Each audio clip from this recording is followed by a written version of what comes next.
terlampau jauh di masa lampau, dan orang-orang masih sibuk membakarnya. Kau memilih mampir di kedai cepat saji bikinan Amerika.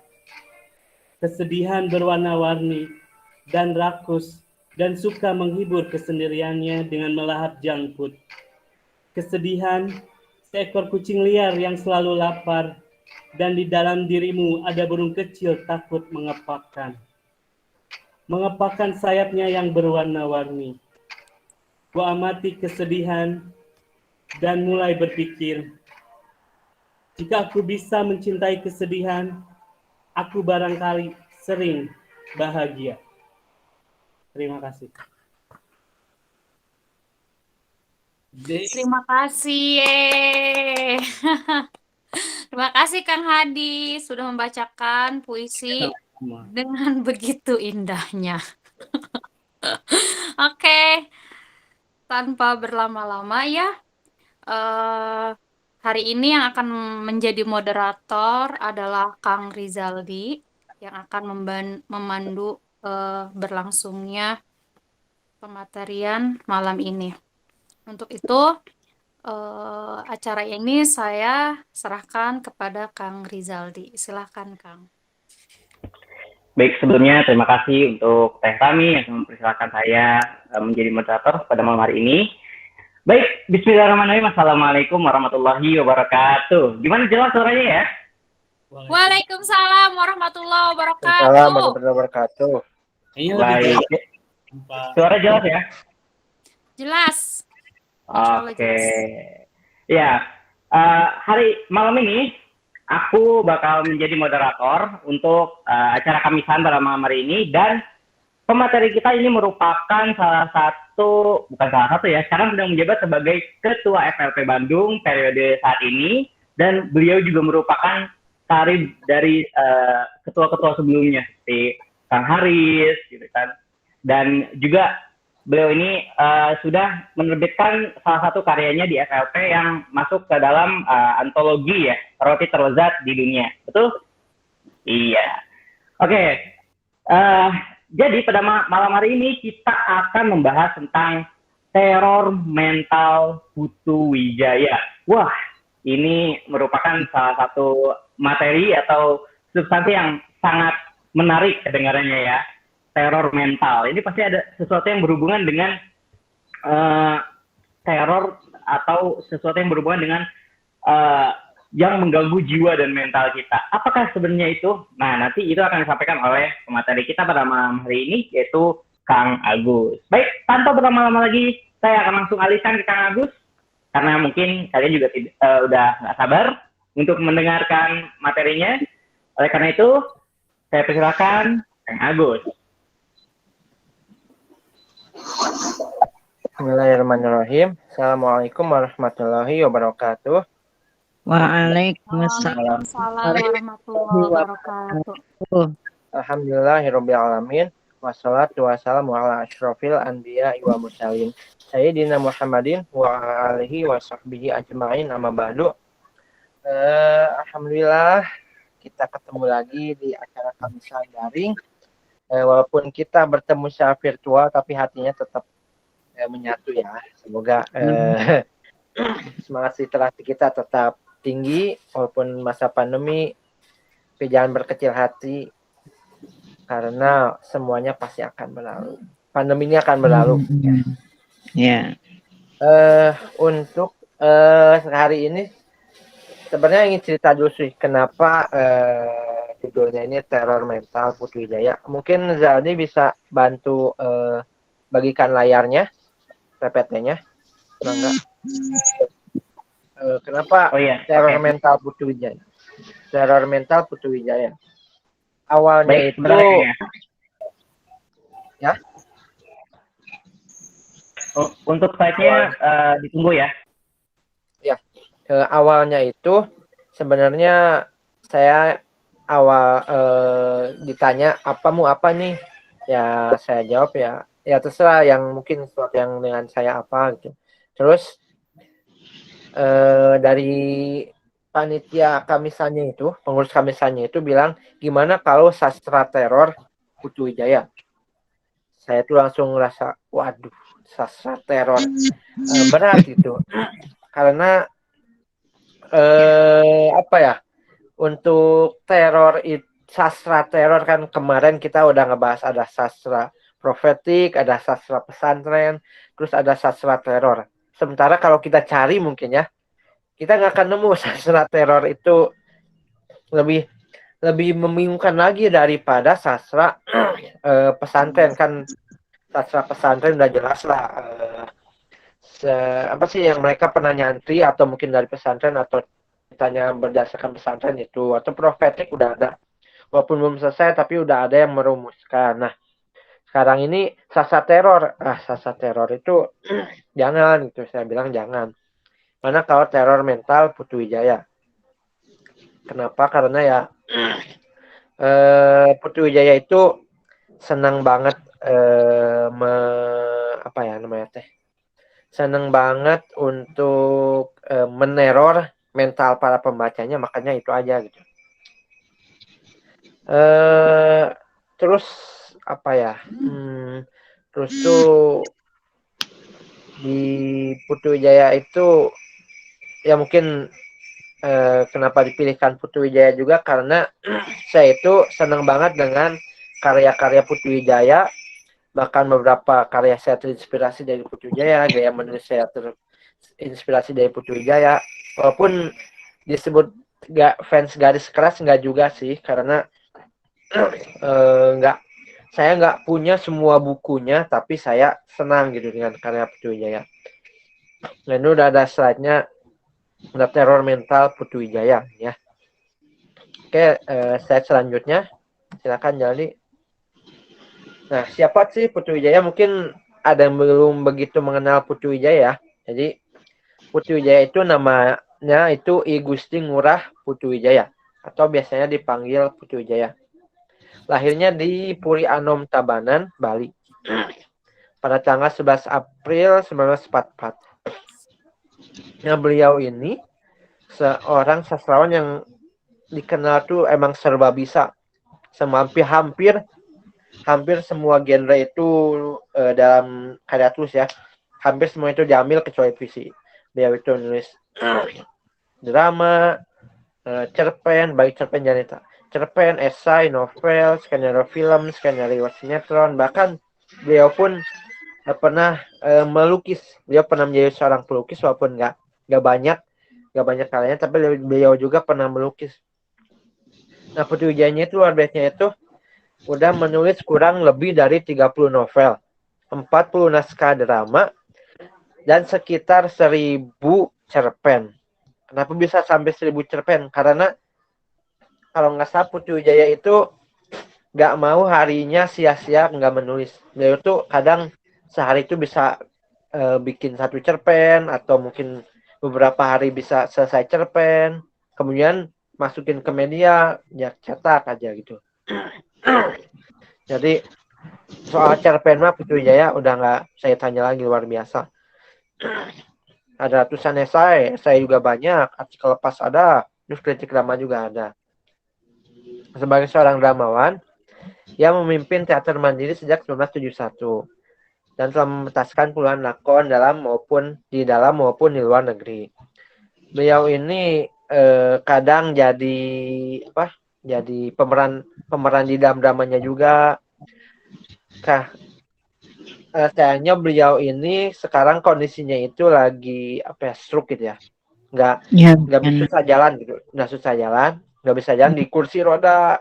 Tapi waktu itu di Bandung pernah ada acara Putu Wijaya diundang, dan luar biasanya beliau itu masih mau menjadi salah satu anggota teater, walaupun di kursi roda beliau tetap berkobar-kobar untuk masih semangat untuk menjadi lakon di drama di atas panggung gitu. Terus beliau itu sekarang itu udah susah untuk nulis. Tapi beliau itu mengakalinya dengan HP, beliau itu apa sih? Mengetiknya tuh satu huruf. Tuh, ini hilang Sajali.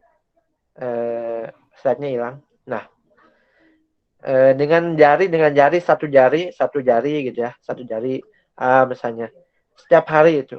Kalaupun nggak bisa nulis karena capek, beliau ngomong didiktein ceritanya apa. Jadi walaupun keadaannya dalam keadaan yang lagi susah banget, beliau tuh tetap menulis cerpen, banyak yang dimuat di koran, Sastra Kompas itu. Bahkan hampir setiap tahun Kompas itu, buku Kompas, kumpulan Kompas itu, beliau ini selalu ada gitu cerpennya itu. Pokoknya wah keren banget lah. Pokoknya udah soal dedikasi mah sangat luar biasa Putu Wijaya tuh. Oke, next selanjutnya. Nah, ini kebaca nggak ya ininya? Nah. Sekilas dulu ya tentang teror mental. Apa sih teror mental itu? Ya, teror mental itu istilah yang diciptakan oleh Putu Wijaya sendiri. Nah, teror mental itu adalah teror yang tidak menyebabkan kematian dan cacat fisik karena ledakan atau sejenisnya. Sebab sasarannya itu bukan wujud, bukan fisik.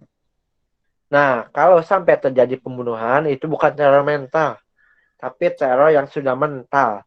Atau dalam bahasa Jawa itu terlempar. Gitu. Jadi sekilas ya, jadi udah kebayang kalau teror ini bukan teror yang bisa bikin kematian, cacat fisik karena ledakan. Kan biasanya teror itu teror bom gitu. Atau teror misalnya teror dengan preman atau apa. Enggak. Teror mental itu sasarannya karena bukan berusaha fisik. Nah, kalau sampai terjadi pembunuhan itu bukan teror mental. Nah, kalaupun sampai ada yang ternyata kan teror mental ini ada yang mati, ya bukan salah teror mentalnya gitu. Nah, jadi bangunannya itu teror mental itu bukan teror yang tidak menyebabkan kematian dan cacat fisik karena ledakan dan jenisnya. Oke, selanjutnya. Ya, teror mental itu. Jadi teror mental itu apa? Nah, teror mental itu adalah hasil karya penulis yang menyerang pengertian, nalar, rasa, pikiran, dan batin pembaca. Jadi, hasil karyanya itu benar-benar menyerang pengertian. Dia itu menyerang misalnya dari yang ignoran, nggak peduli, kurang peduli gitu. Hanya di pengertian karena membaca karyanya. Terus nalarnya itu nggak bagus, terus karena bukunya nalarnya bagus tuh rasanya tuh dingin, kemudian ketika baca tuh jadi hangat lagi. Terus pikiran batinnya itu benar-benar teror biar biar kena gitu mentalnya itu. Nah, karyanya itu bisa melalui cerpen atau novel, puisi, drama, skenario film, esai, artikel, dan jenis lainnya. Jadi nggak hanya karya tulis aja sih sebenarnya. Mau itu film atau mau itu pantomim atau apapun bisa. Jadi hasil karya. Karena ini kita penulis gitu. Jadi ya ini dikerucutkan ke hasil karya penulisnya. Nah, kalau teror mental itu kan teror itu biasanya bikin takut gitu kan. Bikin takut gitu, malah bikin gimana gitu ya, hati cuma nggak kacau. Nah, justru dengan teror mental itu baca itu reaksinya macam-macam. Ada yang ketawa, ada yang nangis, terus ada yang marah, ada yang sedih, dan ada yang awalnya cuek, misalnya pikir-pikir, was-was deh. Kok gini ya, kok kenapa kayak gitu. Jadi terornya itu bisa bikin berbagai macam ekspresi gitu. Berbagai macam rasa atau reaksi pembaca. Nah, jadi teror mental itu benar-benar bukan cuma apa ya? Dia bukan meneror mental kita biar down, tapi meneror mental kita biar punya rasa, punya nalar, punya pengertian, pikiran dan batinnya itu enak gitu. Atau justru malah nggak enak gitu. Oke, selanjutnya next. Tapi kalau mau jujur ya ada sastra teror itu ada, tapi itu dari istilah Putu Wijaya sendiri. Nah, menurut Putu Wijaya, oh ya, slide ini semua saya ambil semuanya dari Putu Wijaya ya. Jadi beliau itu nulis buku, ada teror mental, tadi di slide ada ya bukunya. Jadi sastra teror itu ada menurut Putu Wijaya. Nah, sastra teror itu bukan sastra yang bertujuan menghibur. Menghiburnya dalam tanda kutip ya. Tapi lebih banyak memberikan pikiran-pikiran serta tawaran diskusi. Nah, sastra teror justru menyembuhkan jiwa manusia yang sakit untuk sehat kembali. Dan menemukan kepingan-kepingan yang berserakan agar manusia kembali menjadi utuh. Jadi ini misalnya, sastra teror itu bisa bermacam-macam. Mau itu dalam bukunya itu ada sastra propaganda atau seperti bagai macamnya itu termasuk sastra teror. Jadi makanya kenapa sastra teror itu hanya menurut Putu Wijaya, karena ya nggak ada gitu, sastra teror itu hanya istilah dari Putu Wijaya gitu untuk memberikan kalau sastranya itu alternatif istilah sastra bagi karya-karya yang bisa memberikan pikiran-pikiran serta tawaran diskusi. Jadi bukan cuma tentu sastranya menghibur. Kalau sastra cuma bikin bosen kan ya nggak asik gitu.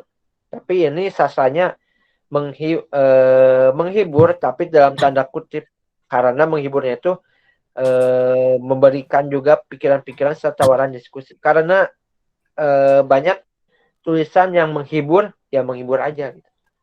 Hanya sekadar membuat senang atau gimana. Nah, terus fungsinya sastra teror juga menyembuhkan jiwa manusia yang sakit sehat kembali dan menemukan kepingan-kepingan yang berserakan agar manusia kembali menjadi utuh. Apakah karya-karya religius itu termasuk? Kalau dari istilah ini ya termasuk juga sastra teror karena meneror yang tadi gitu, meneror batin, pembaca, nalar, rasa, pengertian, pikiran dan lainnya gitu. Jadi oke, selanjutnya. Nah, karya tulis sebagai teror. Karya tulis yang meneror adalah karya yang buat pembaca mengalami pertapaan untuk mendapatkan pemahaman lebih jauh pada makna-makna. Karya tulis diusahakan mampu merangsang syaraf, merepotkan semua indera, kayak mata, telinga, dan lain. Menghajar dan mencuci habis pembaca di dalam batinnya. Serta mengganggu dengan berbagai sergapan dan jebakan. Karya tulis dengan demikian menjadi teror mental.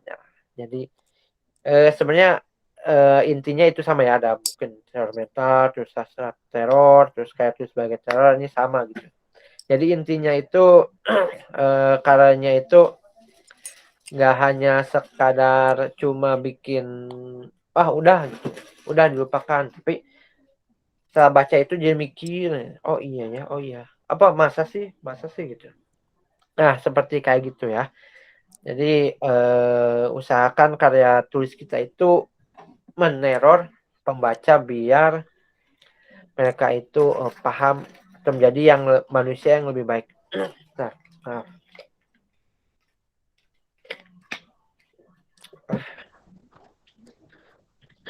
Oke, selanjutnya.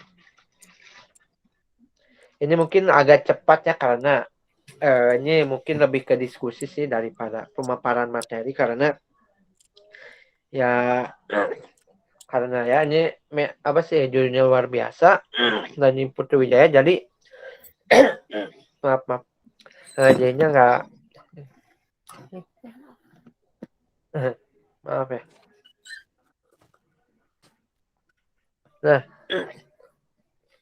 kalau cuma paparan materi aja, bukan materi ya, pemaparan dari Putu Wijaya, rangkuman dari Putu Wijaya tadi, yang saya rangkum tadi, nggak akan cukup kalau nggak ada contohnya.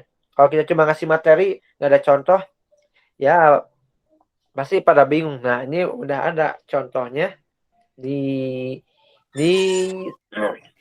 kumpulan cerpen ini. Nah, contoh teror mentalnya itu cerpennya berjudul Babi.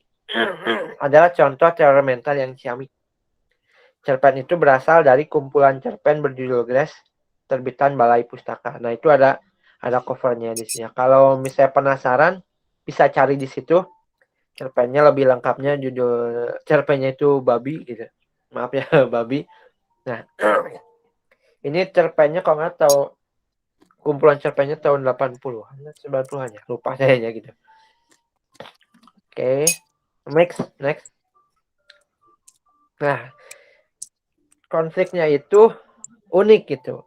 Sederhana tapi unik. Yaitu menceritakan seorang lelaki yang selalu menulis namanya menjadi babi. Lalu ia datang ke dokter bedah untuk mencari solusi terakhir. Jadi terus konfliknya berputar antara si penderita yang selalu menulis namanya jadi babi, yang kekeh kalau tangannya harus diamputasi, gitu. Tangannya harus amputasi.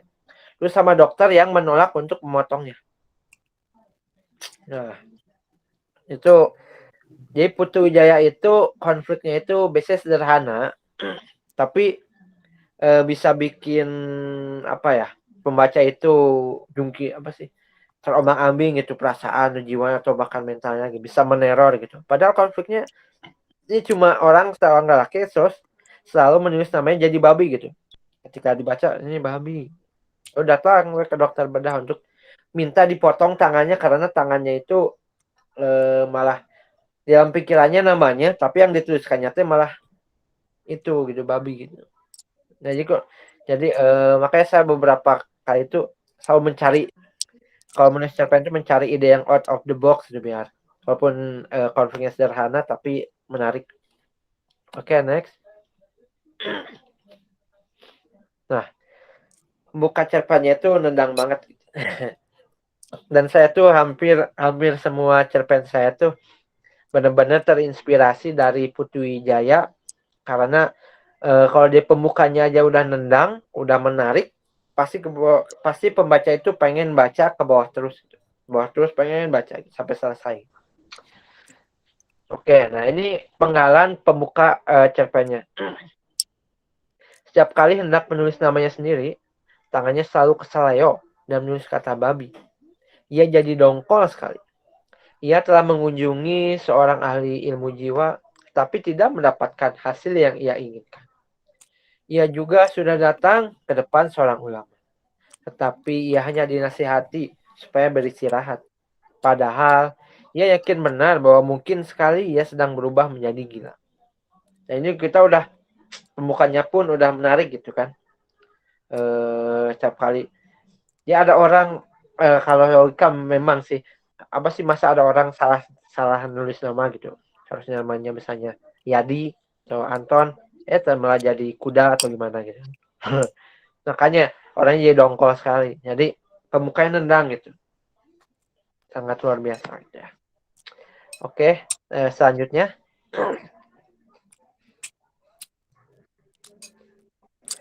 Nah, dari beberapa banyak, lumayan sih beberapa halaman itu ada yang sentilan yang lucu banget gitu. Sebenarnya lucu banget, tapi ini nyentil banget itu. Dokter mau motong tangan kiri saya. Jadi ceritanya itu ya, tangan kanannya itu dia minta dipotong tangan kanan. Nah, terus karena mau dipotong tangan kanan, kan ada cincin, ada jam tangan, dipindahin lah ke tangan kiri gitu. Akhirnya kata dokternya, oh ya udah saya potong aja tangan kiri kamu. Makanya terus dokter mau motong tangan kiri saya. Iya. Kenapa? Dokter meletakkan telunjuknya di mulut. Penderita itu menggeleng. Kenapa mesti? Sudahlah, diam dulu. Ini politik. Politik bagaimana? Dokter mendekatkan mulutnya ke telinga penderita itu. Lantas berbisik. Kelihatannya saja tangan kanan saudara yang salah. Tapi sebetulnya tangan kiri saudara. Ini politik. Tangan kiri saudara ini kepada tangan kanan yang pakai jam dan cincin kawin. Lalu ia mencoba membuat sabotase. Sementara saudara menulis, ia menutup muka saudara. Lalu menggosok tulisan itu menjadi apa biasanya yang dia tulis? Babi. Ya, babi. Ini sangat apa sih? Sentilan banget gitu. Jadinya tuh kalau ini cerpen tuh ditulisnya masih Orde Baru ya gitu. Sementara zaman Orde Baru itu istilah kiri itu sangat ditakuti oleh pemerintah gitu ya. Pemerintah itu sangat takut sama yang namanya kiri. Makanya ini politik gitu. Biar tangan kanannya diamputasi gitu. Biar tangan kirinya aman. Jadi ini nyentil politisi dengan cara yang lucu gitu, dengan cara tulisan. Kan kalau zaman sekarang mah orang bikin tuh ya bikin langsung aja ya nyentil kan ketika di misalnya di Facebook, Instagram atau Twitter cara langsung kayak gitu. Tapi zaman ketika masih sebelum itu zaman Orde Baru atau reformasi awal-awal itu ketika masih karya-karya tulis itu mereka itu para penulis memasukkan kritik kepada pemerintah atau kepada suatu kelompok dengan cara menulis cerita gitu. Makanya zaman Orde Baru itu penyair itu takuti pemerintah, penulis cerpen itu takuti pemerintah. Pokoknya penulis itu takuti pemerintah karena penulis itu mampu membuat istilahnya meneror banyak orang biar mentalnya itu naik gitu. Mulai merasa oh iya kok kenapa keadaannya kayak gini, terus kenapa keadaan politik kayak gini. Nah, seperti itu. Ya bagi saya ini sentilannya sangat lucu banget. Oke, next. Nah, endingnya tuh mengagetkan. Yes, jadi setelah itu tuh dokter itu maksa udah kamu harus nulis nama kamu gitu kan. Akhirnya hampir 10 menit lamanya baru tangan itu berhasil menulis Anwar. Nah, dokter itu menarik napas dengan lega gitu. Coba baca dong, kata dokter dengan nada kemenangan. Pasien itu masih diam-diam saja. Ayo baca. Pasien itu tampak memusatkan pikirannya ke atas kertas itu. Mukanya tampak lebih banyak memunculkan keringat. Tubuhnya gemetar. Lalu tiba-tiba saja ia membaca kertas itu dengan suara yang menggeledek. Babi. Nah, yaitu endingnya itu sangat luar biasa ya. Jadi kesalahannya itu bukan kesalahan di si penderitanya, bukan salah tangannya, tapi ternyata salah matanya. Ini sekali lagi ini nyentil lagi gitu. nyentil yang orang itu ketika melihat itu apa yang seharusnya dia tuliskan itu misalnya tuh kamu itu bersalah gitu. Kamu itu bersalah misalnya seorang hakim yang zalim gitu. Padahal udah jelas-jelas gitu ya. Kamu itu si pelakunya itu bersalah. Tapi dari matanya itu karena udah misalnya dikasih suap atau apa di matanya itu nggak bersalah. Nah kayak gitu. Jadi endingnya itu benar-benar mungkin bisa ditafsirkan dengan berbagai macam ini ya. Tapi bagi saya itu benar-benar apa ya, Putri Wijaya itu berhasil meneror mental saya bahwa ya politik gini. Oh ya ini orang yang zalim kayak gini nih. Saya contohnya hakim yang zalim kayak gini nih. Harus nulis ini matanya kayak gini. Oh ya kayak gini. Itu yang saya dapat. Gitu. Yaitu contoh masih banyak contoh cerpen yang teror mentalnya itu masih banyak. Tapi yang kan nggak mungkin di sini. Nah, kalau bagi beberapa yang mungkin pernah baca karya saya mungkin agak mirip kayak gini gitu. Seneng Mas, seneng gaya tulisan kayak gitu. Oke, next. Nah, apa ya? Itu contoh teror mentalnya. Mungkin kita setelah ini mungkin diskusi ya karena soal teror mental atau sasar teror kayak gini tuh enaknya didiskusiin karena apa ya Kalau cuma berdasarkan saya aja sih itu berarti dari sudut pandang saya, kayak tadi cerpen babi itu dari sudut pandang saya ceritain sudut pandang saya tuh tentang cerpen ini kayak gimana. Mungkin harus baca sendiri biar menyimpulkan sendiri kayak gimana. Nah, ada tulisan Putri Wijaya yang sangat luar biasa gitu. Bagi para penulis gitu ya. Bagi para penulis yang menulis. Kesindir saya.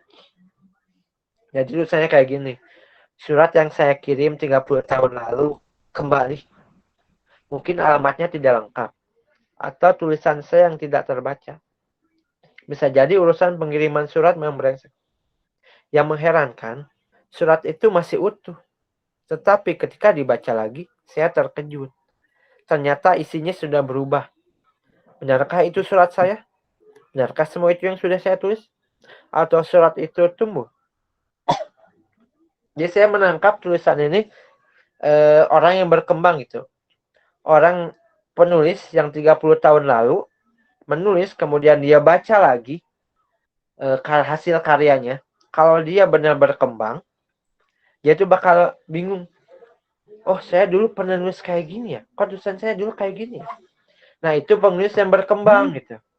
Yang ngerasa, kok saya nulis jelek-jelek banget gitu ya. Atau kok temanya saya gini-gini banget gitu. Saya kayak misalnya saya baca cerpen awal-awal saya masuk gabung FLP, kemudian saya mulai menulis cerpen sekarang itu, ketika ngeliat dulu tuh, oh gini amat ya konfliknya. Kalau nggak, ya ceritanya gini amat ya. Nah, jadi ini salah satu motivasi yang terselubung sih. Terselubung di Putri Wijaya. Kalau seorang penulis itu harus berkembang. Misalnya dari, pokoknya mah hari esok harus lebih baik dari hari kemarin. Ya, hari ini ya. Kemarin. Hari ini lebih baik daripada hari kemarin. Hari esok harus lebih baik dari hari ini. Nah, kayak gitu ya. Itu ya. Seperti itu. Jadi menulis itu berkembang. Jangan sampai. Pokoknya ketika kita menulis tuh, lihat aja misalnya setahun perkembangannya. Kalau misalnya dalam kurun waktu setahun gaya menulis kita ini kurang berkembang, bisa dari konfliknya, atau dari gaya menulisnya, atau mungkin penokohan, cara dialog, mungkin itu belum berkembang ya. Atau memang perlu waktu gitu, mungkin 5 tahun kemudian baca, mungkin ketawa sendiri, kok tulisan saya kayak gini, atau mungkin terkejut, kok tulisan saya kayak gini gitu. Jadi seperti itu. Oke ya. Next. Nah, ini saya ngambil materinya dari mana sih? Nah, saya tuh ngambil materinya dari buku Putri Wijaya Sang Teroris Mental. Buku ini sangat recommended bagi kalian-kalian yang pengen tahu gimana sih teror mental secara gamblang, karena di bukunya ini ada 3 bagian. Bagian satu itu jurus-jurus ilmu teror, ada 10 esai. Terus bagian 2-nya ada contoh cerpen atau contoh penggalan novel. Terus ada hasil wawancara Putri Wijaya gitu, tentang konsep pengarangannya, atau tentang berpikir kreatif dan lain-lainnya, atau menulis cerita lakon. Jadi buku ini sangat recommended. Bisa kalian cari pengumpulan esai dan beberapa penggalan dari karya Putri Wijaya. Terbitan penerbit Obor Indonesia. Nah, ini terbitan Obor ya, POI. Berisikan trik-trik menulis karya tulis yang meneror mental pembacanya. Nah, kalian bisa cari situ di buku ini. Online mungkin ada di toko, atau mungkin langsung datang ke penerbit Obor mungkin bisa. Tapi nggak tahu di mana sih ya. Oke, next. Oke, terima kasih. Memang dedikasi dan karya tak lekang oleh waktu. Selama kita masih hidup, mungkin kita bisa berkarya dan berdedikasi untuk masyarakat.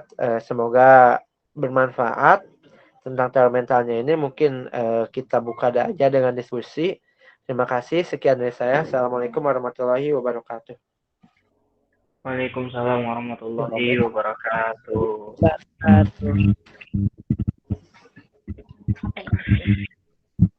Baik, alhamdulillah. Terima kasih kepada Kang Agus yang sudah menyampaikan materi yang sangat menarik malam hari ini tentang teror mental Putu Wijaya. Baik, barangkali dari para pendengar atau para audiens ada yang ingin didiskusikan atau ditanyakan, silakan.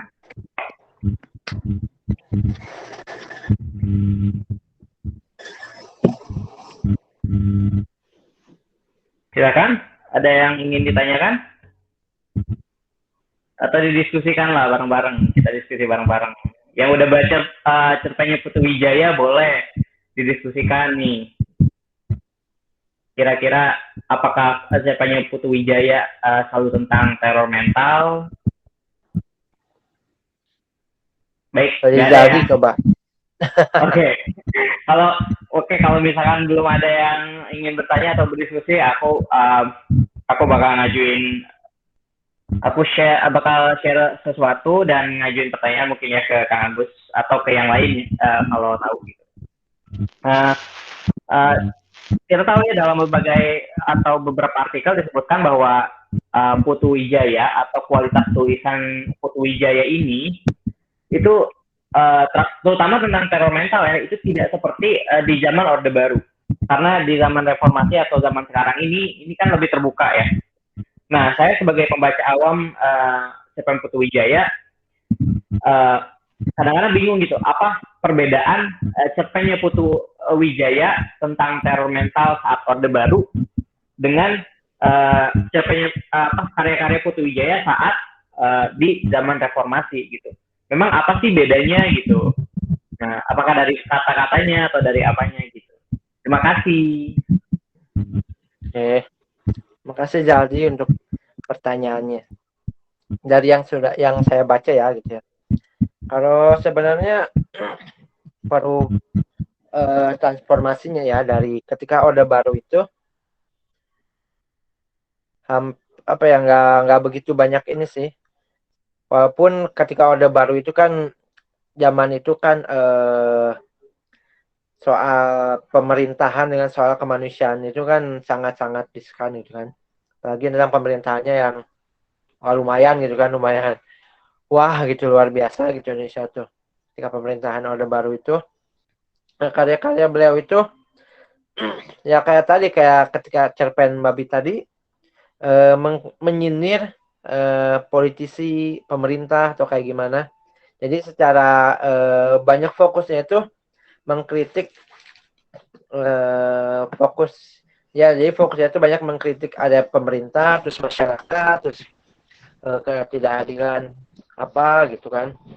Nah, untuk sekarang mah mulai terornya itu nggak jarang pemerintah, tapi lebih kepada cara berpikir para pembacanya di zaman. Jadi jadi Putu Wijaya mencoba memudahkan memudahkan pembaca zaman sekarang itu untuk nggak terlalu sebutnya itu terlalu opresif, terlalu menekan, kelihatan banget gitu menekan ke pemerintahnya itu ya. Jadi zaman dulu tuh kelihatannya tuh memang menekan gitu kan, menekan pemerintah, mengkritik pemerintah secara gak langsung melalui cerita, walaupun tapi alhamdulillahnya nggak terdeteksi gitu. Putu Wijaya itu aman-aman saja gitu dari, kalau nggak salah itu beliau itu aman-aman saja dari tindakan opresif pemerintah gitu. Walaupun karya-karyanya itu memang menyindir banget gitu. Tapi beliau itu mampu mengemasnya dengan lucu, dengan menarik.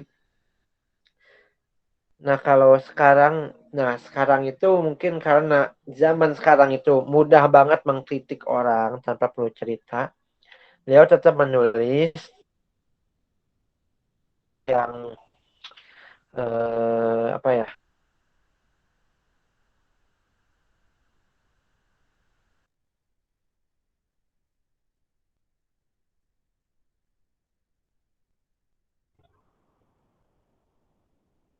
Mohon maaf, sepertinya ada kesalahan koneksi ya. Tapi sebelumnya suara saya terdengar ya? Iya, terdengar. Oh iya, oke. Ya, saya memang baru nyimak aja nih, karena baru nyoba nulis gitu kan, baru berkenalan dengan dunia literasi, jadi ya masih belum bisa komen apa-apa deh. Oh iya Bu, tapi nggak apa-apa kalau misalnya Ibu ingin sharing tentang apapun, atau di luar materi itu tidak apa-apa. Ya, kita sharing-sharing aja Bu. Barangkali untuk audiens yang lain, ada yang misalnya udah baca cerpennya Putu Wijaya nih, atau udah tahu substansinya seperti apa nih. Nah, bisa didiskusikan juga tuh. Pernah baca kayak zaman dulu, tapi kok lupa ya apa yang dibaca tentang ini karya Putu Wijaya gitu. Emang Oh saya gitu, tentang apa Bu? senang baca ya dari dulu gitu. Cuma kalau untuk menulis ya baru kemarin gitu, baru bisa menuangkan ide, walaupun ya mungkin masih belum bagus. Kemarin itu saya jalan pagi tuh ke sentrum ya, di Inian Bakri itu Jakarta Selatan, terus nemu ide ya untuk tentang ekspatriat gitu, tapi kayaknya mentok kali ya. Atau kalau itu riset ya. Oke, kebetulan terima kasih Bu sharingnya. Kebetulan ini Kang Agus juga udah kembali ya. Halo Kang Agus, gimana koneksinya, sudah aman? Alhamdulillah udah aman. Oke, siap. Ya, barangkali ada yang ingin share lagi tentang bacaannya, terutama tentang teror mental Putu Wijaya. Barli mana Barli?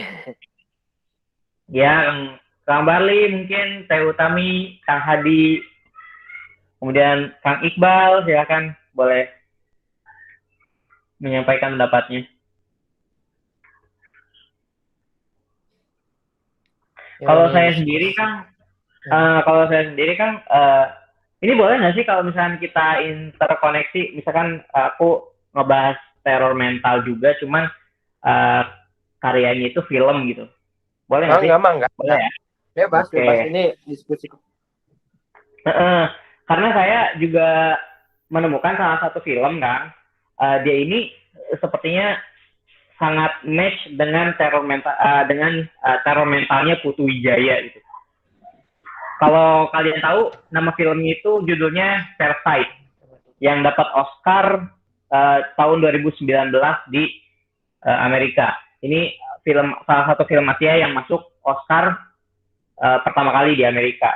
Jadi pada saat ini dia, menurut saya, kalau yang udah nonton ya, menurut saya ini dia sangat masuk ke dalam kategori teror mental. Karena kenapa? Karena dalam film itu disebutkan kritik tentang perbedaan kelas strata sosial gitu di kehidupan. Jadi orang kaya itu bisa jadi parasite buat orang miskin. Orang miskin juga bisa jadi parasite buat orang kaya. Nah, di sini salah satu nilai yang terkandung adalah film ini tuh nyentuh banget keresahan kita tentang strata sosial ini.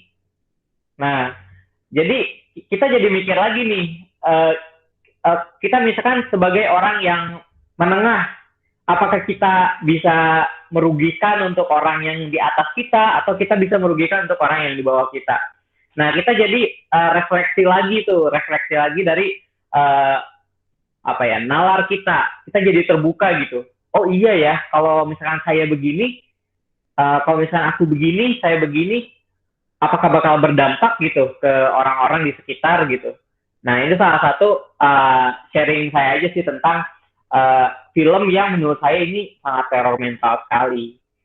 Nah, kalau boleh tahu kan, sebenarnya teror mental ini dia memang memang memang hanya Putu Wijaya saja yang menggagasnya, atau sebenarnya ada teror mental yang lain di dunia gitu, cuman namanya beda gitu, bukan teror mental. Karena kan banyak ya.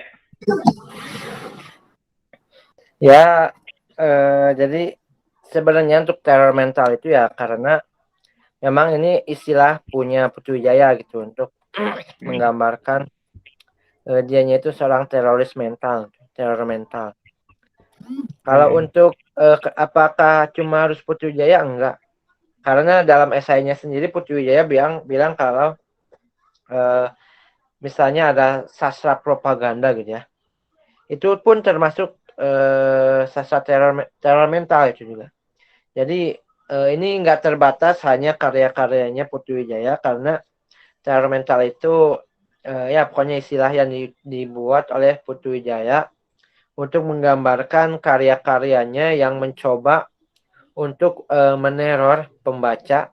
Jadi saya tuh meneror tuh biar pembaca itu kan kalau orang diteror gitu kan pasti kebayang, pasti was-was, pasti gimana.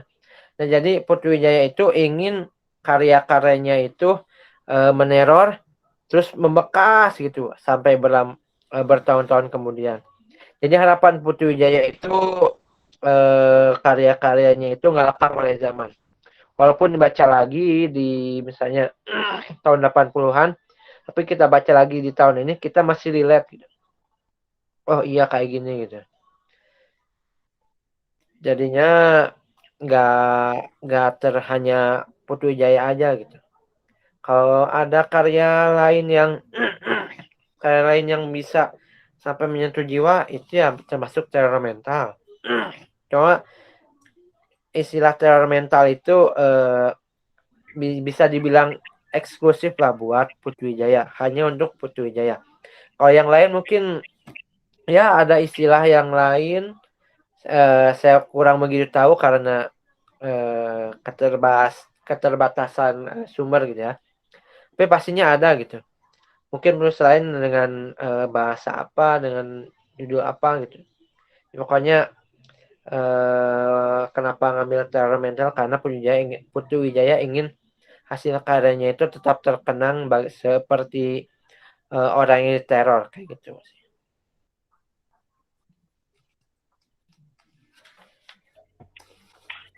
Nah, begitu teman-teman ya, jelas tentang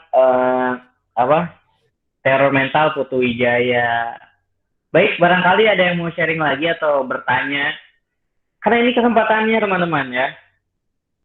Karena salah satu karya yang memiliki sisi teror kepada pembaca itu biasanya lebih menarik teman-teman. Biasanya lebih menarik karena lebih relate ke kehidupan pembaca gitu. Utami barangkali mau nanya. Saya mau nanya. Baik. Kang Agus tadi kan kata horor ya. Apakah kata horor itu cuma istilah buat si karya itu memang sebenarnya bagus? Maksudnya gini, kan misalnya karya itu dibuat dicontohkan tahun 80-an, terus masih meneror ketika orang yang baca di tahun ini gitu kan. Itu kan ya Kang ya. Nah, apakah kata teror itu sebenarnya cuma istilah buat karya yang bagus gitu? Bukankah karya yang bagus juga mau dia dibuat tahun berapapun biasanya gitu masih masih hidup gitu atau misalnya masih dibaca sampai sekarang gitu maksudnya. Atau teror itu sebenarnya ada pengertian lain atau misalnya maksud lain dari si karya itu. Boleh. Ya, oke. Sebenarnya barusan udah sini sih. Jadi kenapa Putu Wijaya ngambil kata teror bagi teror mental? Karena akibat dari teror itu kayak gimana kan? Ketika orang diteror itu pasti ngena ke perasaan, bikin pikirannya keganggu gitu kan. Aduh, ini yang neror datang wae, batinnya nggak tenang. Aduh, yang neror aya wae. Terus hanya pengennya tuh rasanya galau atau gimana, mungkin sedih atau gimana. Jadi kenapa ngambil teror itu, Putri Wijaya ingin karya-karyanya itu terus meneror para pembacanya. Jadi mau pembacanya mungkin tahun 80 membacanya sampai sekarang membacanya 2021 itu masih harapannya masih meneror mentalnya gitu, masih memberikan pemahaman-pemahaman yang baik gitu. Terus apakah karya yang bagus lainnya itu bukan teror? Jadi sekali lagi teror mental itu istilah yang Putu Wijaya ciptakan untuk dirinya sendiri, untuk mewakilkan karya-karyanya yang sejatinya itu ingin meneror orang biar karyanya itu tetap dikenang, tetap dibicarakan, ketika membacanya itu tetap ngerasa kalau ini masih relate dengan sekarang. Terus kenapa mental? Karena mental manusia itu suatu yang unik. Kalau orang udah kena mental, udah gitu pasti bakal mungkin bisa down lagi gimana. Apalagi ini mentalnya yang diteror gitu. Diterornya itu dengan cara memberikan masukan biar nalarnya bagus, terus rasanya itu muncul. Jadi kalau karya yang lainnya mungkin ada istilahnya kan tadi kan menghasil karya penulis yang punya pengertian nalar. Pokoknya itu sastra teror mental itu bukan sekadar yang tujuannya menghibur. Kata Putri Wijaya itu bukan sastra yang bertujuan menghibur, tapi menghiburnya dalam kutip. Karena cuma sekadar menghibur, oh iya gitu. Ini cerpennya lucu ya, udah hanya orang lupa. Gitu. Tapi cerpennya itu inginnya itu lebih banyak memberikan pikiran-pikiran, memberikan pemahaman-pemahaman yang baru gitu, penawar atau serta tawaran diskusi gitu. Cerpennya itu biar selalu didiskusikan. Ini kenapa sih tokohnya itu menarik? Kayak misalnya Putri Wijaya itu cerpennya itu menariknya itu dari misalnya openingnya menarik gitu kan kayak tadi. Atau konflik yang ringan tapi jadi unik itu diskusi. Jadi kalau misalnya karya-karyanya memberikan pikiran-pikiran, pemahaman-pemahaman, wawasan-wawasan, serta karyanya itu dijadikan sebuah diskusi, menawarkan sebuah diskusi mungkin dari cara bikin openingnya atau mencari konflik menariknya atau gaya bahasa narasinya atau gimana. Nah itu tuh berarti karya yang berhasil meneror mental pembacanya. Jadi tetap karyanya itu tetap tidak lekang oleh zaman, tetap kita nggak lupa gitu kayak misalnya saya masih ingat banget gitu cerpennya yang boykot. Lucu padahal boykot itu cuma ada satu kampung, kemudian ada satu rumah yang dia itu melihara hantu. Setelah melihara hantu itu, tetangganya tuh Pak Ahmad. Pak Ahmad itu ketua RT itu dapat laporan di tetangga biar gimana caranya itu biar tetangganya itu nggak melihara hantu karena menakutkan kan. Terus ketua RT-nya itu cuek, si Pak Ahmad itu cuek gitu, membiarkan saja. Ternyata hantu-hantunya itu makin beranak pinak gitu, makin banyak gitu. Dan lucunya itu cuma dari masalah hantu gitu, media massa pada datang. Terus orang-orang tuh bikin warung dadakan karena banyak orang datang kan, bikin warung dadakan, bikin tempat parkir dadakan. Nah, Pak RT-nya itu diminta buat tegas nih, ini gimana sih makin ramai aja gitu. Melihara ini kan, melihara hantu itu kan nggak ada di apa sih, saya nggak bagus gitu masa.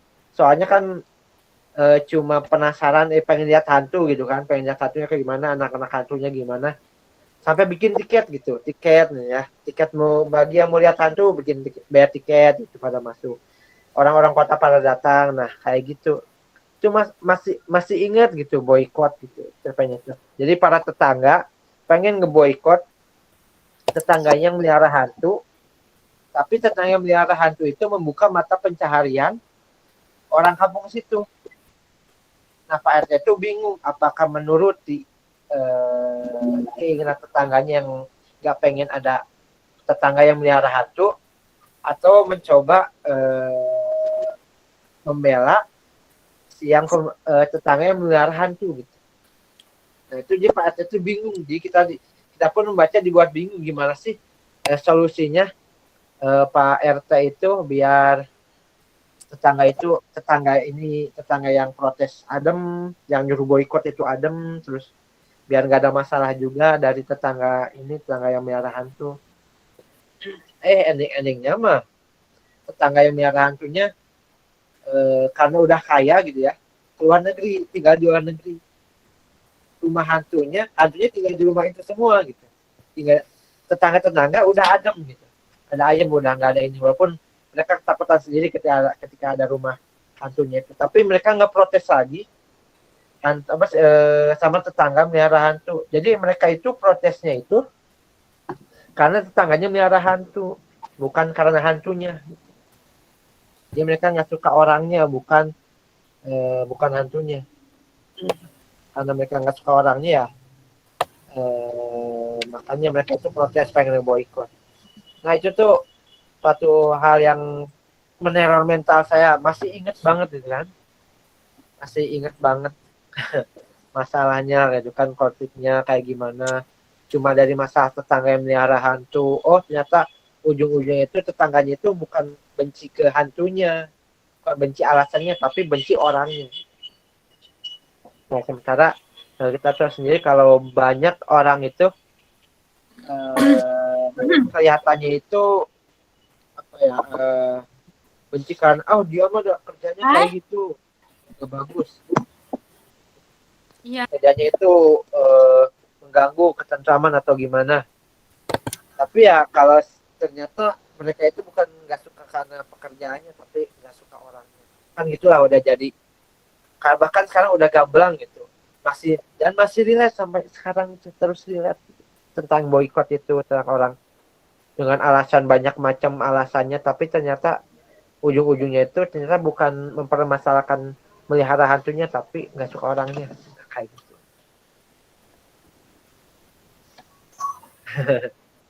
Jadi masih keinget banget itu cerpen judul boikot, benar-benar meneror mental. Iya. Oke, barangkali Kang Hadi ingin berdiskusi, silakan. Ya, setahu saya istilah teror yang digunakan. Kang Agus, makasih ya. Tadi ditinggal dulu ngangkat air ngegolak. Kasih jawabannya. Dengar nggak tuh? Jadi gini, setahu saya istilah teror mental yang digunakan Putu Wijaya itu muncul ketika ada bom di Bali.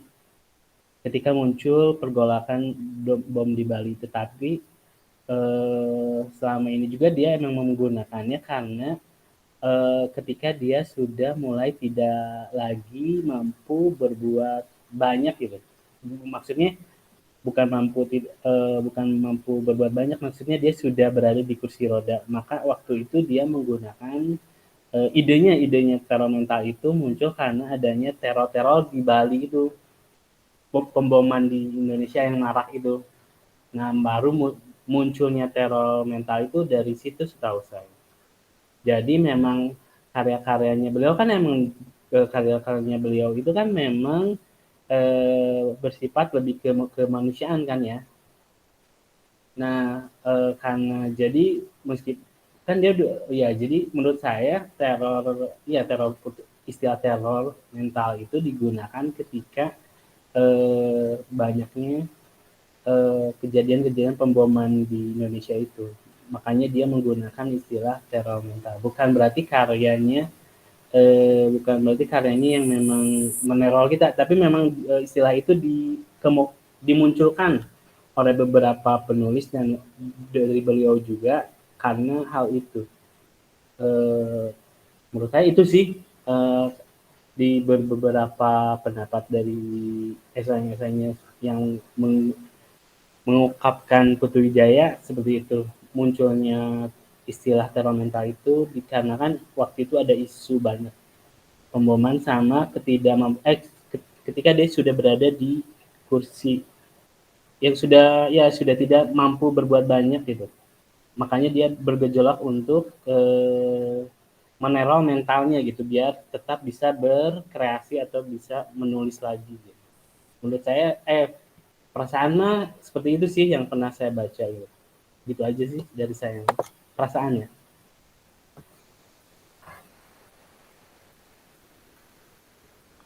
Oke, ya itu sharing dari Kang Hadi ya. Dan tambahan juga pengetahuan kita kenapa atau asal muasal kata teror itu muncul di karyanya Putu Wijaya. Tapi aku mau nanya nih sama semua, terutama yang mereka yang atau kalian yang benar-benar genre-nya itu favoritnya itu seperti Putu Wijaya gitu, atau penulis favoritnya itu Putu Wijaya. Ada nggak sih yang kalian temuin? Apakah Putu Wijaya itu selalu nulis cerpen yang sifatnya teror mental seperti ini? Atau ada nggak sih karya lain yang dia tuh nggak punya sifat teror mental gitu? Barangkali ada yang benar-benar Putu Wijaya lovers gitu, bisa sharing. Atau Kang Agus juga kalau misalkan pernah baca karya Putu Wijaya yang lain yang dia nggak ada unsur teror mental juga mungkin bisa disampaikan kan? Gitu. Gimana ini pada oke semua? Biasalah. Mungkin menanggapi Kang Hadi ya, sebenarnya buku teror mental ini Putu Wijaya Sang Teroris Mental ini dibikinnya diterbitnya tahun 2001. Waktu itu belum Putu Wijaya belum di kursi roda, masih masih sehat walafiat gitu. Tapi kalau soal buku ini disusun seada bom ya memang gitu. Memang seada bom memang dibuat gitu. Tapi ketika saya baca tulisan ini dan esai-esainya itu tahun 90-an gitu ya. Saya menangkapnya seperti itu gitu, biar meneror pembaca, biar biar nalarnya ini kayak gitulah gitu. Kalau karya Putu Wijaya yang nggak kelihatan Putu Wijaya banget,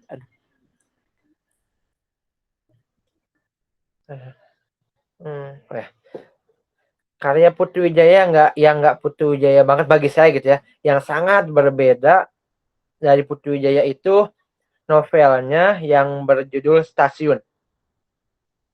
Gaya bahasanya itu benar-benar bukan Putu Wijaya yang biasanya. Dan itu benar-benar nyastra sampai menang juara 1 DKJ Dewan Kesenian Jakarta. Novelnya itu menang, dibikinnya tahun 80-an gitu, 80-an. Jadi novelnya itu beda dengan lain. Saya baca beberapa novelnya, gaya bahasanya mirip gitu. Tapi untuk novel Stasiun ini benar-benar beda gitu. Gaya bahasanya itu sastra banget gitu. Kan biasanya masanya simpel. Bahkan saya baca pun ini teh nyeritain apa sih gitu. Ada nggak? Halo. Halo, ada? Oh ya, ini teh nyeritain apa sih? Saya baca pertama kali itu, saya bingung gitu, sampai akhir tuh saya tuh bingung. Itu novelnya teh nyeritain tentang apa? Kan kalau biasanya sastra itu, karya-karya yang sastra banget itu kan kita sampai mikir gitu. Ini teh nyeritain apa gitu. Nah itu benar-benar novel yang karya Putu Wijaya yang bikin saya nggak langsung maksudnya ke apa gitu. Mungkin setelah saya baca review sih, jadi maksud Stasiun itu dia naik dari satu stasiun kemudian sampai ke stasiun yang lain. Nah, jadi maksudnya itu saya baca reviewnya ya. Maksud stasiun itu manusia itu dari satu stasiun, saya dari kehidupan gitu. kehidupan ketika di dunia. Dia naik kereta kan, dia naik kereta. Nah di novel itu memang selama perjalanan itu dia banyak ketemu orang, banyak konflik orang, banyak masalah kayak gini. Nah sampai dia endingnya kan dia sampai turun di stasiun. Nah jadi maksudnya itu manusia itu akan mengalami banyak masalah, mungkin banyak dengan dirinya sendiri atau orang lain. Dan dia selama perjalanan itu dia akan terus merasakannya sampai dia nyampe di stasiun pemberhentiannya. Jadi kalau misalnya nyebutin ada nggak sih karyanya yang nggak meneror, ada terornya? Bahkan untuk yang rumit pun seperti sastra kayak gitu, ternyata ada terornya gitu. Memberi pemahaman kalau Putu Wijaya itu memberi menganalogikan kehidupan itu seperti naik kereta api gitu. Ya, waduh, itu benar-benar mind blowing bagi saya tuh. Wah, ternyata dari karya yang sangat serius gitu, bakal menang DKJ. Ya, pantesan kenapa menang DKJ karena makna yang di dalamnya itu sangat dalam. Terus gaya bahasanya itu nggak seperti Putu Wijaya seperti biasanya gitu. Nah, seperti itu sih. Bagi yang lain manga Bahkan mau menanggapi. Ya. Bahkan di cerpen di novel Stasiun pun ya, itu bagi saya yang baru dapat cerita dari Kang Agus, bagi saya itu neror banget sih. Maksudnya kan kita ngalamin loh kehidupan gitu kan, dari pertama naik kereta, saya dari pertama hidup sampai masalah-masalah yang ada di kehidupan, sampai mungkin kita turun di stasiun nanti kita nggak tahu kapan gitu. Itu menurut saya neror banget juga sih. Betul. Benar-benar keren sih. Barangkali yang lain ada yang mau sharing? Kang Taufik gimana nih? Siapa aja sih? Atau yang lain boleh sharing? Oh, ada matahari. Yo Matahari, Riri, ayo. Nah, Riri boleh. Barli, ayo. Ada Teh Iya, Suci tanggapan lah gitu. Iya.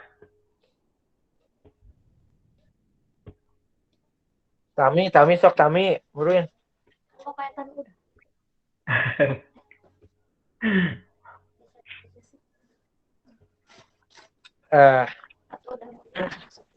Yang paling aduh.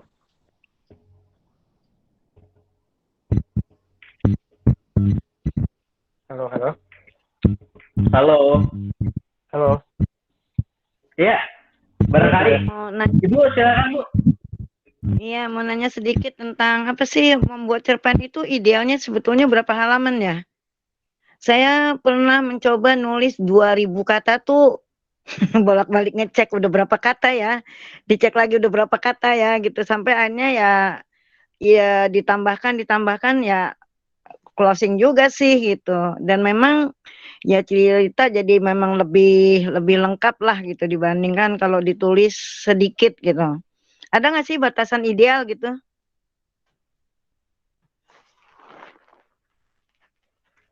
Nah, kalau itu mungkin Kang Hadi bisa menjawab yang udah pernah buat cerpen mungkin, atau Teh Riri boleh. Teh Riri boleh menanggapi atau yang lain boleh. Silakan. Halo Kang Agus. Ya halo, maaf sinyalnya. Ya. Oke. Tadi mendengar pertanyaan dari Ibu Sunaina. Oh iya. Jadi Ibu Isun Anwar menanyakan tentang idealnya cerpen itu berapa kata ya Bu ya? Ya. Berapa halaman ya? Gitu kan. Untuk soal cerpen sih itu dikembaliin ya Bu, kembaliin berapa kemampuannya gitu. Ada penulis yang dia tuh hanya mampu 8 halaman mentok gitu, gak bisa lebih, ya tulis aja gitu. Atau mungkin dia tuh cuma mentok 3 halaman aja gitu ya, 3 halaman gitu. Ya itu berarti dia mampunya baru segitu, tulis aja. Jadi nggak ditentukan berapa jumlah cerpen, berapa jumlah kata atau halaman dari cerpen itu. itu dikembalikan ke penulisnya. Mau berapapun Iya. halaman, dia konsisten ya cuma berapa halaman, tapi jadi gitu. Itu udah termasuk luar biasa gitu. Jadi Iya. memang sih perlu kalau mau nambah bisa nambah, mungkin dia cuma mampu tiga halaman, coba nambahin sedikit lagi, tambahin 3 halaman satu paragraf, besoknya nambahin lagi, lama-lama mungkin bisa nambah. Tapi kalau soal batasan enggak, tapi ada batasan panjang cerpen tuh kalau nggak salah tuh sekitar 70 halaman. Setelah 70 halaman ke atas itu namanya novelet. Oh, udah betul. Kalau 70 halaman, kalau nggak salah sih ya, kita koreksi ya bagi yang tahu. Di atas 70 halaman itu novelet gitu. Novelet itu novel yang pendek. Jadi cerpen panjang kepanjangan, novel belum nyampe novel. Novel itu 100 berapa halaman gitu. Seperti itu ya, Bu. Ya, terima kasih. Jadi makin nambah nih pengetahuannya. Ya, Bu. Sama-sama. Aku izin menambahkan, Kang Agus, Bu. Ya. Kebetulan aku pernah baca kumpulan cerpen yang judulnya Graffiti. Nah, itu cerpen itu ya itu dia kumpulan cerpen yang dia cerpennya itu cerpen pendek, udah cerpen pendek lagi. Nah, itu dia paling cerpennya itu sekitar 3 sampai 4 halaman atau 2 sampai 3 halaman lah. Nah, itu ternyata ada, Bu. Ya, cuma gitu, tapi isi cerpennya itu nendang-nendang semua meskipun hanya 2 atau 3 halaman. Jadi benar-benar kena kayak gitu. Jadi kembali lagi sih sebenarnya kepada penulis gitu ya. Kalau misalkan ceritanya memang udah segitu gitu dan udah meskipun sedikit tapi nendang tapi dapat banget buat membaca, itu oke menurut aku gitu. Ya pernah baca yang disebut apa ya, fiksi mini ya. Itu rata-rata emang ini juga kumpulan fiksi ya. Itu memang rata-rata cuma 1 atau 2 halaman sih. 1 halaman udah selesai gitu. Dan memang ya itu tadi, jadi kena persoalannya itu pinjam di perpustakaan baca. Dan temanya juga sesuai dengan zamannya lah. Iya. Serem-serem gitu deh. Iya. Ya fiksi mini ya. Ya sekarang udah zaman serba singkat. Singkat. Judulnya apa saya lupa itu. Kumpulan itu. Kekinian banget ya tentang apa sih? Ya, kalau yang zaman dulu kayaknya aman-aman aja gitu. Kalau zaman sekarang ya begitu deh gitu. Saya berpikir sesuatu memang bisa jadi ya ditulis itu memang dengan kondisi ya saat yang dialami lah ya penulisnya.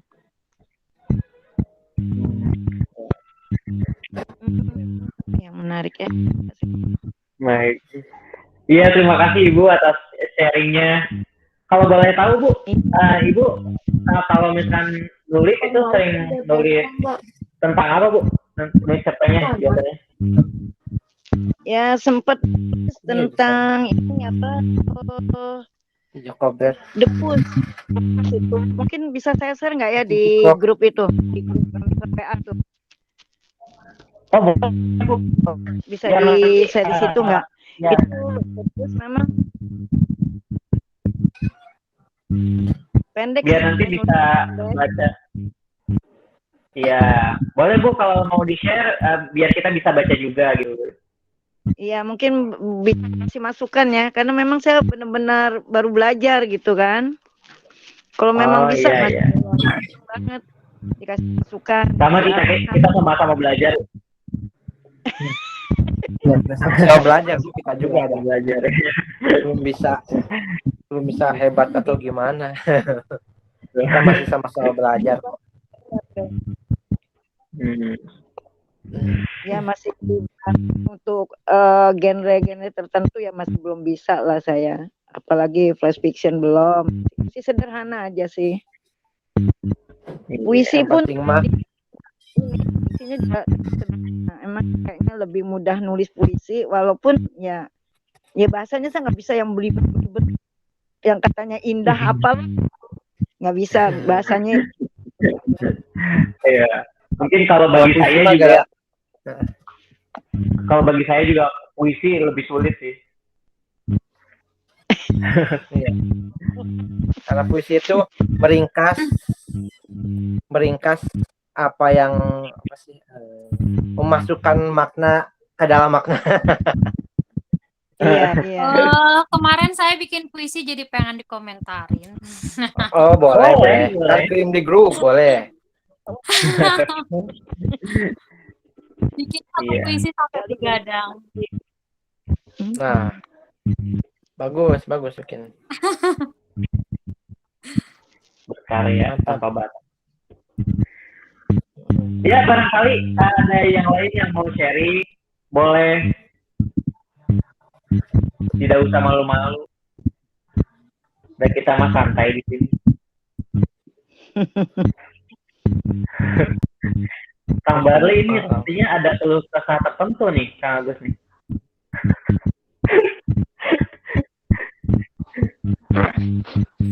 Jadi pas saya buka-buka gini bukannya tuh begini. Awal-awalnya banyak sikap Anda terhadap tema-tema politis yang di zaman Orde Baru banyak menjadi batu sandungan bagi para sastrawan. Kata Putu Wijaya, saya justru menyukai pembatasan karena bisa memancing saya untuk lebih kreatif lagi. Jadi mau lebih kreatif itu memang perlu ada suatu hal yang membatasi. Gitu. Harus itu bisa sih kalau misalnya Ibu masih belajar fiksi mini. Nah, Ibu bisa belajar gimana menulis dulu yang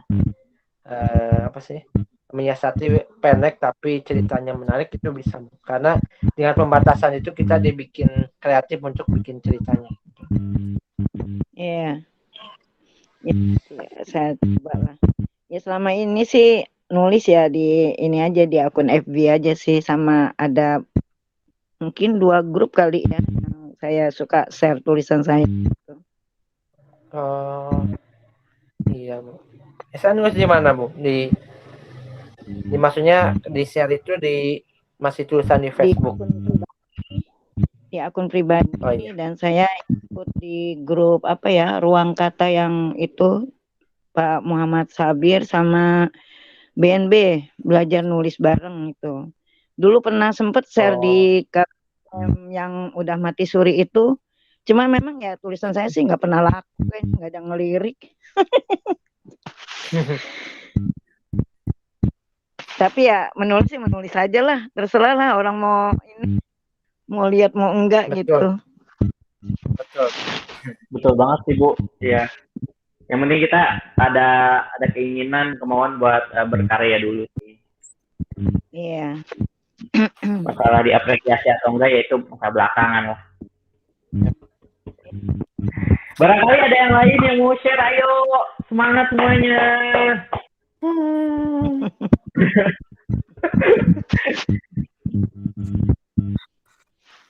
Boleh? Oh iya, kebetulan juga sekarang kita memang sampai jam 9:30 ya Kang ya? Ya. Oke. Ini beneran nih kalau nggak ada yang mau share atau nanya lagi aku tutup nih. Ayolah, kesempatan.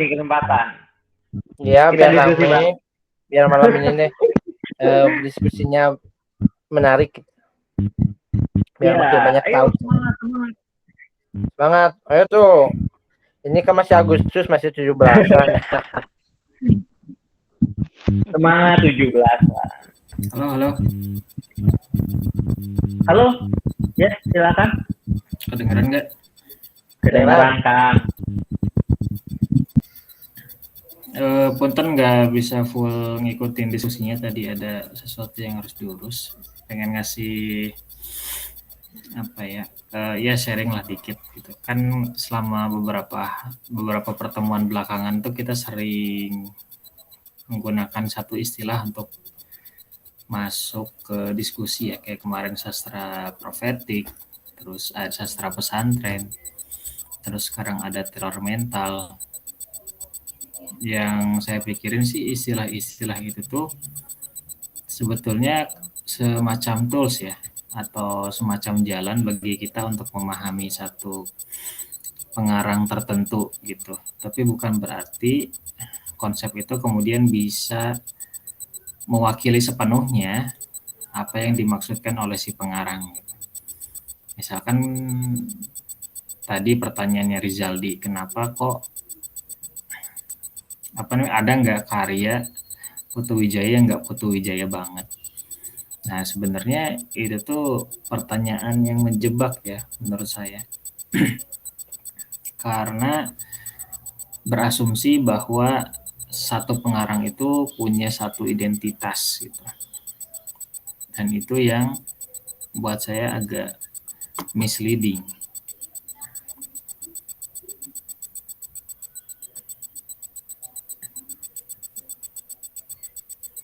Begitu. Kedengeran gak sih? Kayaknya tadi sinyalnya agak keputus ya. Kedengeran.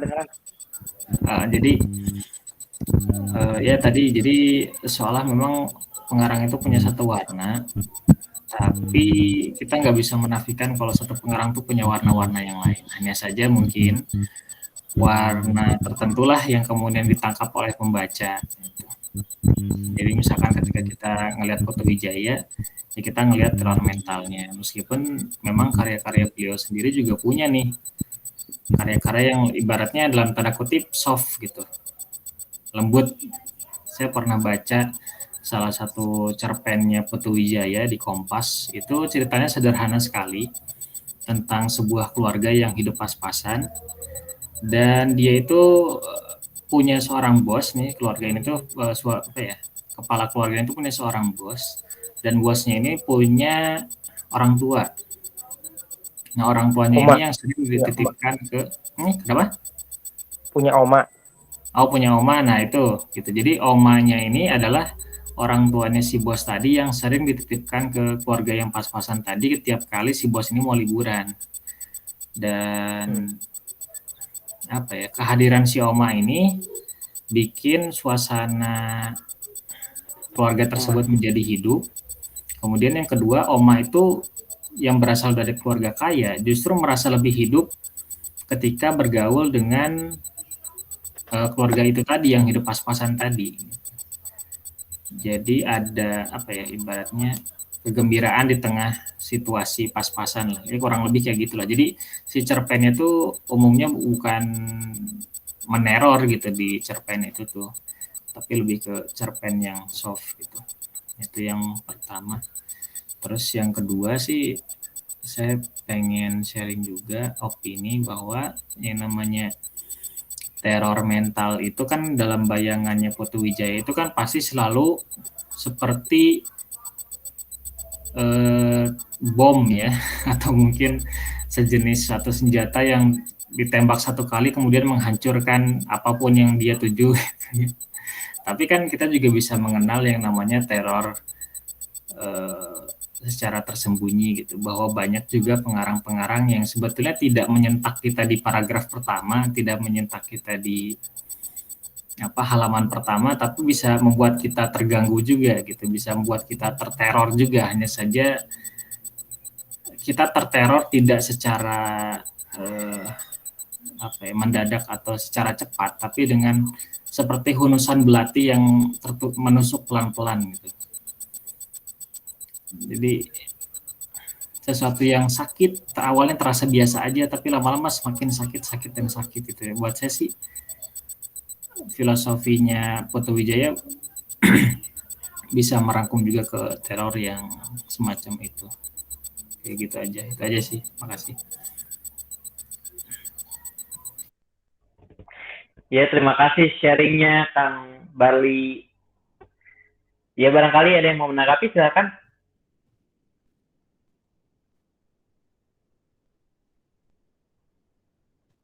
Baik. Oke, sekarang sudah pukul 9.41. Kalau mungkin tidak ada yang didiskusikan lagi atau ditanyakan lagi, kan saya tutup.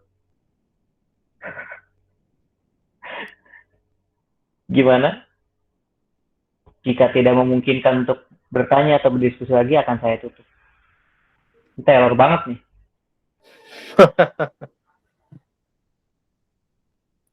Ya tetap aja Baik, nggak apa-apa. silakan. Ya kan, mungkin ya Bu, ada yang ingin sharing lagi? Enggak, sharingnya di WA grup aja deh. Oke, siap. Udah malam juga, kasihan ibunya. Ya, Kang Agus boleh closing statement dulu, Eh, mungkin dengan kata-kata tertutup. apa ya? Kalau menulis itu ide boleh sederhana, tapi isinya harus luar biasa. Dan untuk yang tadi cerpen Barley itu rasanya soft, tapi bagi saya itu juga meneror gitu. Karena orang yang kaya itu, kita kaya itu belum tentu bahagia, tapi dengan sederhana kita mungkin bisa bahagia. Nah kayak gitu. Mantap. Oke, terima kasih Kang Agus. Jadi itulah sekilas tentang teror mental Putu Wijaya yang disampaikan oleh Kang Agus. Sangat luar biasa sekali karena teror mental ini dia merupakan karya yang menyerang pengertian, nalar, rasa, pikiran, dan batin pembaca, baik melalui cerpen atau genre sastra yang lain. Kemudian reaksinya berbagai macam ya, ada yang ketawa, ada yang nangis, dan banyak lagi. Jadi tidak hanya satu rasa yang dibawa di situ.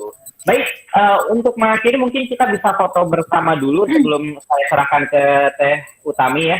Kita bisa foto bersama dulu, yang bisa on cam silakan on cam ya. Terima kasih. Oke, udah semuanya ini? Siap ya. 1, 2, 3, senyum. Oke, terima kasih banyak atas segala perhatian dan waktu yang telah diluangkan. Sangat gembira sekali ya malam hari ini dan sangat seru sekali malam hari ini ya karena diskusinya sangat menarik. Oke, kalau begitu Iya. saya akhiri. Terima kasih banyak. Wassalamualaikum warahmatullahi wabarakatuh. Saya serahkan kembali ke Teh Utami Dewi. Silahkan. Waalaikumsalam warahmatullahi wabarakatuh. Terima kasih Kang Zaldi karena sudah memimpin jalannya diskusi kita malam hari ini. Mungkin saya juga tidak akan terlalu berpanjang lebar ya. Terima kasih buat Kang Agus dan terima kasih buat semua peserta malam ini yang sudah hadir. Untuk agar lebih, karena tadi kan sudah dimulai dengan doa, berarti kita tutup juga dengan doa ya. Tapi di sini Kang Barlinya udah keluar. Kang Barlinya udah keluar. Kira-kira siapa yang mau pimpin doa? Kang Hadi. Waduh, doanya doa kafaratul majelis aja. Oh ya udah ya. Saya doa mau tidur. Doa mau tidur, Allahumma barik lana fi ma Oke. razaqtana. Aduh, ada-ada aja ya. Oke, jadi nggak ngantuk lagi deh ketawa. Oke, kita tutup Kamisan kita hari ini dengan membaca hamdalah bersama-sama. Alhamdulillahirabbil alamin. Dan doa kifaratul majlis. Subhanaka Subhanallah. Allahumma wa bihamdika asyhadu an la ilaha illa anta wa atubu ilaik. Oke semuanya, assalamualaikum warahmatullahi wabarakatuh. Waalaikumsalam Warahmatullahi wabarakatuh. Terima kasih semua. Ya, nuhun Sama, semuanya. makasih. Sampai ketemu lagi. Ya. Untuk Ibu, nuhun banget Ibu ya. Iya, alhamdulillah saya bisa ini nih malah kemarin-kemarin meteler. Ya, alhamdulillah. Siapa ini? Oh, udah pada keluar. Ya udah.